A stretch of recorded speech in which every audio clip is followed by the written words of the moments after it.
And this is just such a fascinating read, particularly in light of the events over the past few days, the shooting down of the the Chinese weather balloon, and the to and fro that we've seen from Beijing and Washington. When you take a look at a diplomatic incident like this, what does the reaction and the handling tell you about where the two major superpowers sit? Well, I think it tells us that the kind of intense competition and at times confrontation between the two superpowers is here to stay. So we saw last year there were some more diplomatic overtures between the two countries, and many people might have hoped that that might mean that the two countries would have closer and more stable relations in 2023. But now we can clearly see with this balloon incident that China is not going to be stepping back from its pattern of using its military capability in a much more assertive way. So do we also kind of assume with the cancelling of Antony Blinken's trip, the friction that is now intensified, that the guardrails that are supposedly in place are not that solid, and that there are clearly domestic priorities that are sort of taking effect here? Well, I think the focus of Blinken's visit was supposed to be about putting in place some of those guardrails that were discussed at a higher level when Xi Jinping and US President Joe Biden met last year. But of course, given the incident with the balloon and the US response of shooting it down, I think the US decision was that there was no way that the atmosphere could be established for those kind of talks to take place. So we'll have to wait and see when the time is going to be right.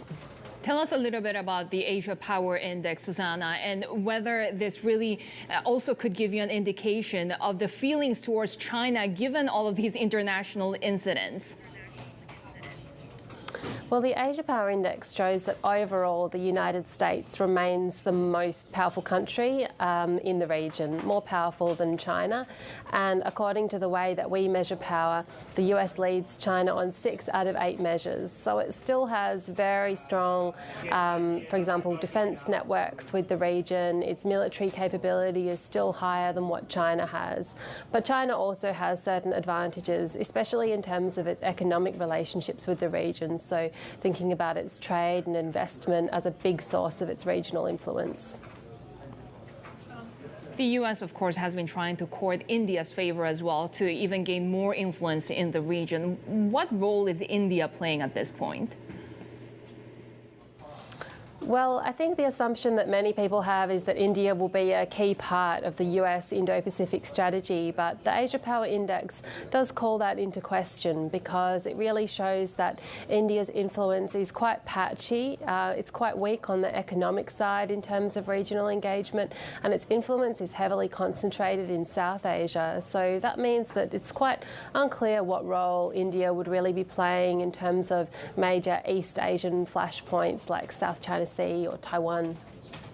What does it mean for middle powers when there's so much uncertainty between the US and China? Because you take a look at Australia, obviously, which has been burnt before by sort of sticking its neck out as a US ally.